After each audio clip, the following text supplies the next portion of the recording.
अस्सलाम नाज़रीन, मैं हूं असद अली तूर। अपने प्रोग्राम असद तूर अनसेंसर्ड में आज नए अदालती साल का आगाज़ हुआ है। Out going chief justice उमरता Bandial साहब ने स्पीच की। उनके साथ उनके 15 साथी जजेस भी मौजूद थे। एक जज नहीं थे, जस्टिस याहिया अफरीदी, क्योंकि वो बरतानिया गए हुए हैं।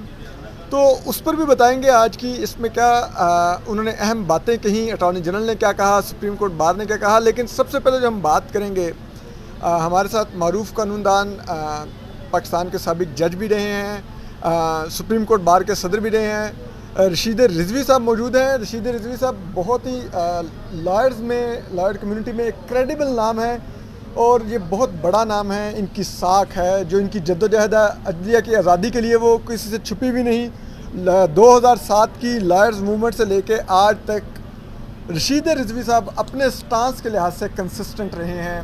जिसे कहते हैं एंटी इस्टेब्लिशमेंट आवाज़ हैं, रूल ऑफ लॉ के लिए एक बड़ी इनकी आवाज़ है। तो हमने कहा आज इनसे पूछते हैं, क्योंकि इस वक्त पाकिस्तान में माजरत के साथ कम अज़ कम मुझे इस वक्त रूल ऑफ लॉ नज़र नहीं आता। जुडिशरी की रिट ख़त्म नज़र आती है। जब जुडिशरी की रिट ख़त्म आ जाए तो दरअसल ना तो जमहूरियत होती है और एक जंगल का कानून होता है मुल्क में। तो मैंने कहा रशीद रिजवी साहब से मैंने वक्त लिया है, इनको तंग करता हूँ, ज़रा पूछता हूँ ये क्या आज सोचते हैं। और सबसे बड़ी जो एक और जो अच्छी खबर है इसमें इस बात से, वो रशीद रिजवी साहब अल्हम्दुलिल्लाह जो कैंसर है उससे लड़के कामयाबी हासिल कर चुके हैं और रूबा सेहत हैं। और इंशाल्लाह मुकम्मल सेहतमंद होकर हम उम्मीद करते हैं कि दोबारा से वैसे ही रूल ऑफ लॉ के लिए लड़ते नज़र आएंगे जैसे ये हमेशा लड़ते रहे हैं। रशीद रिजवी साहब, आप सर क्या समझते हैं आज जहाँ पाकिस्तान खड़ा है, जहाँ पर अदलिया खड़ी है, क्या मुल्क में कोई रूल ऑफ लॉ एग्जिस्ट करता है इस वक्त, या एक आपको लगता है कि अनडिक्लेयर्ड मार्शल लॉ आ चुका है? क्या है ये मुल्क में हो रहा है इस वक्त? मैं समझता हूँ कि ये कोई 1-2 साल की बात नहीं है। जस्टिस अनवर जमाली साहब के बाद साकिब निसार साहब आए, फिर आसिफ सईद खोसा साहब आए और अब उमर अतिया बंदयाल रिटायर हो रहे हैं। ये पीरियड डे बाय डे हमने देखा है कि सुप्रीम कोर्ट अपने फैसले इम्प्लीमेंट करने में नाकाम हो गई है और कोई उन्होंने इस अव्वल तो डिस्प्यूटेड डिसीशंस दिए हैं जिस पे लोग यूनाइटेड नहीं थे, और अब जो आ रहे हैं फैसले वो बहुत कमज़ोरी से इम्प्लीमेंट हो रहे हैं, नहीं हो रहे हैं। तो रूल ऑफ लॉ तो आहिस्ते आहिस्ते वाइप आउट हो रहा था। जिस मुल्क में दूसरे इदारे मजबूत होते जाएंगे, अदलिया कमज़ोर होगी, तो वहाँ रिट यकीनन कमज़ोर होगी अदलिया की। आप देखें गुज़िश्ता 7-8 सालों में इस्टेब्लिशमेंट कितनी स्ट्रॉन्ग हुई है, दीगर इदारे कितने स्ट्रॉन्ग होगी। पार्लियामेंट में खड़े होकर वो कहते हैं कि हम इनके फ़ैसले नहीं मानेंगे। तो ये वजह है कि हमारे रिट वीक हो रही है और रूल ऑफ लॉ जो है वो डिमोलिश हो रहा है। सर, लेकिन ये जो रिट ख़त्म हुई है, आप कह रहे हैं कि दूसरे इदारे स्ट्रांग हो रहे हैं तो अदलिया कमज़ोर हो रही है, जिसमें मिलिट्री इस्टेब्लिशमेंट मेरे ख्याल में सबसे बड़ी बेनिफिशरी है सबकी। वो जो आपने कहा मुतनाज़ा फ़ैसले हैं जिस पर लोग डिवाइडेड थे, वो यकीनन आपका डायरा जजेस की तरफ है, जो जजेस में तकसीम थी। क्या इस डिवीज़न की वजह मिलिट्री इस्टेब्लिशमेंट थी, या जजेस अपनी पर्सनैलिटीज़ की वजह से इख्तलाफात का शिकार हुए और अल्टीमेटली उनके इख्तलाफात ने जुडिशरी का कद घटा दिया, जुडिशरी की रिट ख़त्म कर दी? देखिए, अगर आप ज़रा रिकॉल करेंगे जस्टिस काजी फ़ायज़ ईसा की जो रेफरेंस था, और ये बात ऑन रिकॉर्ड आई है कि उस वक्त के चीफ जस्टिस आसिफ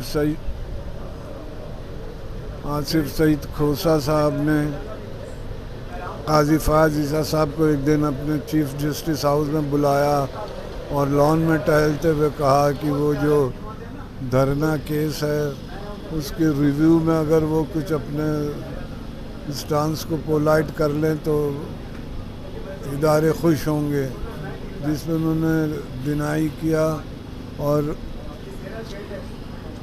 اس کو ڈینائی کیا اور اس کے بعد ریفرنس آ گیا.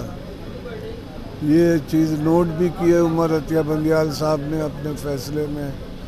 تو یہ بتا رہی ہے کہ کتنا اثر و رسوخ تھا ادارے کا جوڈیشری میں, اور ان کو اس بات کی سزا دی گئی تھی کہ وہ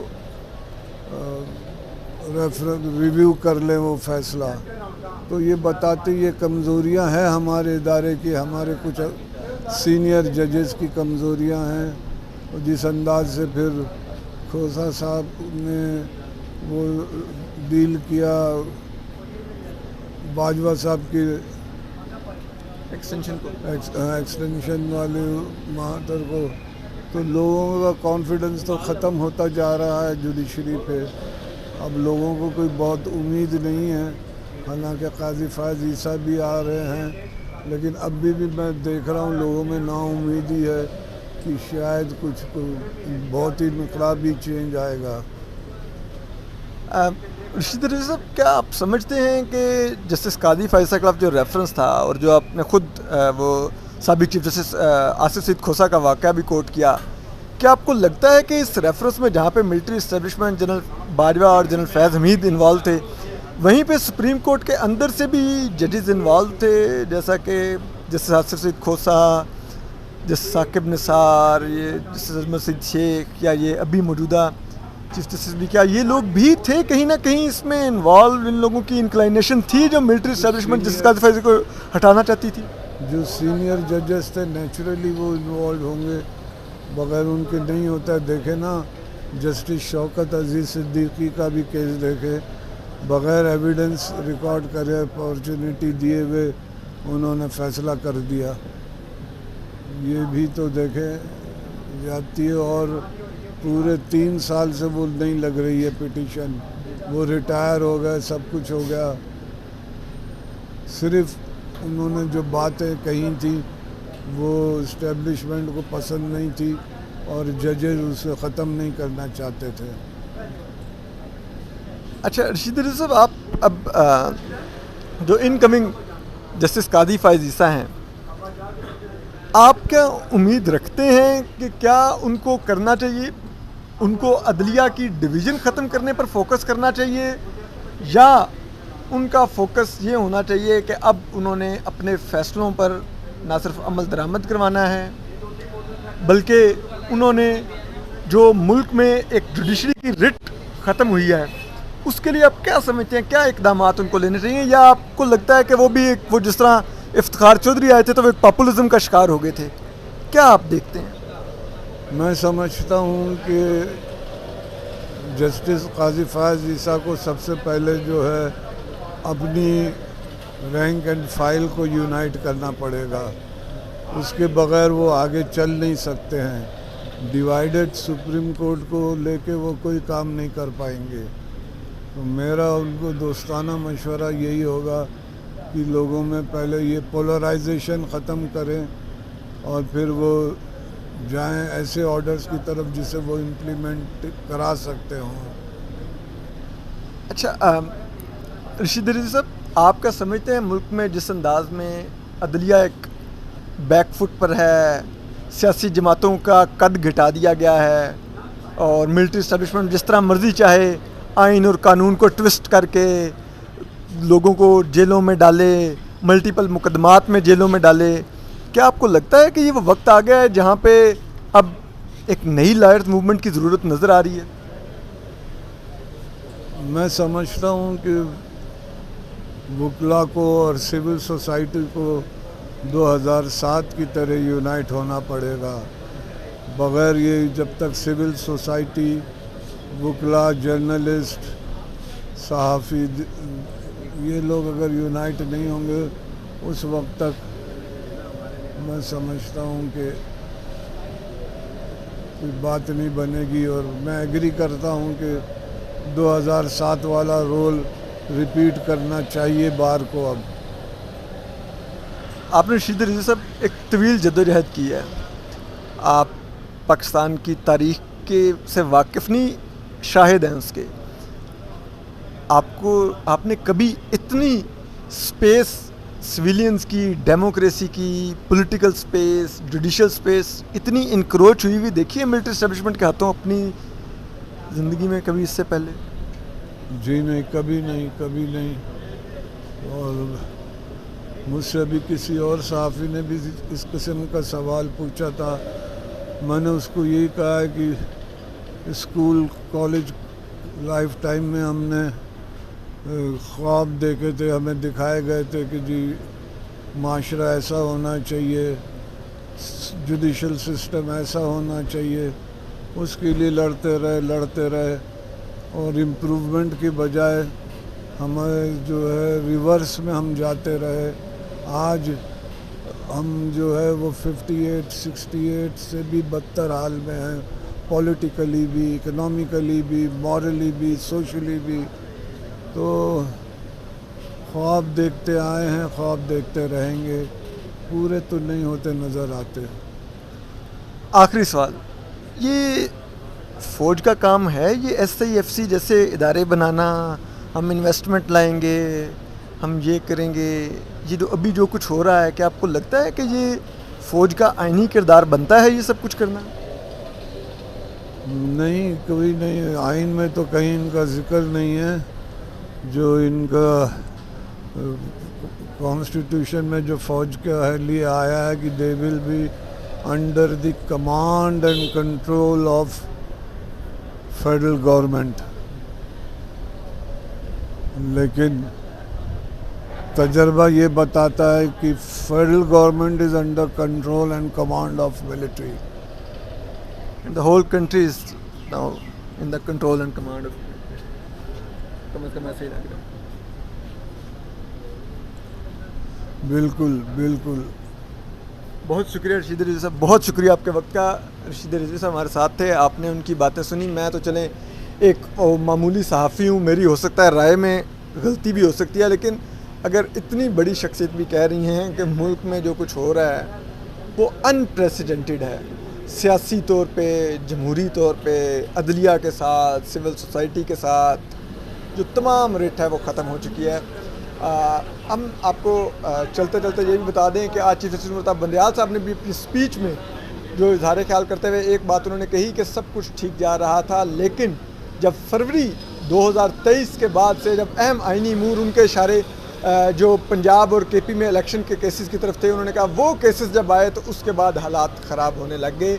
इसके अलावा उन्होंने मीडिया के बारे में भी कहा कि मीडिया से जो भी हुआ, अगर कुछ हुआ भी तो हम उसको भुला देते हैं, हम सिर्फ मीडिया से एक एक्यूरेट रिपोर्टिंग की तवक्को रखते हैं। और उन्होंने जो इनकमिंग चीफ जस्टिस हैं जैसे काजी फाइसा, उनके बारे में उन्होंने कहा कि मेरा और इनका चीज़ों को देखने का ज़ाविया मुख्तलिफ हो सकता है, लेकिन मैंने इनको एक बेहतरीन इंसान पाया और ये एक लायक इज़्ज़त इंसान है। और उन्होंने उम्मीद का इज़हार किया कि वो जुडिशरी को मज़ीद बेहतर करेंगे। इसके अलावा जो अटॉर्नी जनरल ऑफ पाकिस्तान थे, उन्होंने भी आज बहुत अहम स्पीच की। उन्होंने जिस तरफ इशारा किया मंसूर उस्मान नवान साहब ने, उन्होंने कहा कि ये जो अदलिया है इसको आर्टिकल 185 के तहत जो अपीलों की समात का इख्तियार है, इसको उन पर ज़्यादा फोकस करना चाहिए बजाय इसके कि 184(3) के तहत जो कि एक स्पेशल दायरा कार है उसके केसेस ही सुनते रहें।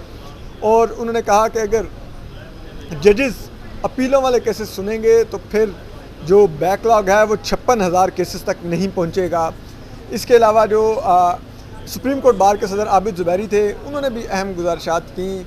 उन्होंने कहा कि मुल्क में अदलिया के फ़ैसलों पर अमल दरामद नहीं हो रहा और बुरी सूरत हाल है। और उन्होंने मायूसी का इज़हार किया वकला बरादरी में की तरफ से कि अदलिया अपने फ़ैसलों पर अमल दरामद करवाने के लिए अदलिया ने कुछ नहीं किया।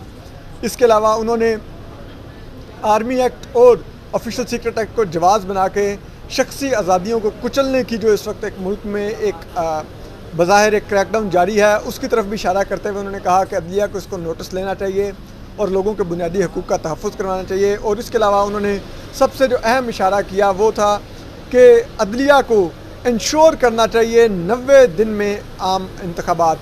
तो ये उनका एक मुतालबा था। आखिर में मैंने ज़हन में आ गया वैसे रशीद रिजवी साहब इंतखाबात 90 दिन में होने चाहिए या आगे जाने चाहिए? आइन के 90 दिन में कोई गुंजाइश ही नहीं है 91 डे की। ये इलेक्शन कमीशन गैर आइनी काम कर रहे हैं, बिल्कुल बिल्कुल मरदमशुमारी की आड़ में। बिल्कुल बिल्कुल 190 डेज कॉन्स्टिट्यूशन कहता है और कोई एक्शन कोई वो नहीं देता है, डिफरेंट कॉजेज की सब्जेक्ट टू दैट होने चाहिए। It should be held with in 90 days. और नई डिलिमिटेशन की कोई ज़रूरत नहीं, वट एवर CCI का डिसीजन। जी जी बिल्कुल जो है वो कंटिन्यू करे। प्रेफरेंस आइन ये कहता है कि चूजन रिप्रेजेंटेटिव जो हों वो आके करें फिर। बहुत शुक्रिया, अपना ख्याल रखिए, हम आपको मज़ीद भी अपडेट करते रहेंगे। अल्लाह हाफिज़।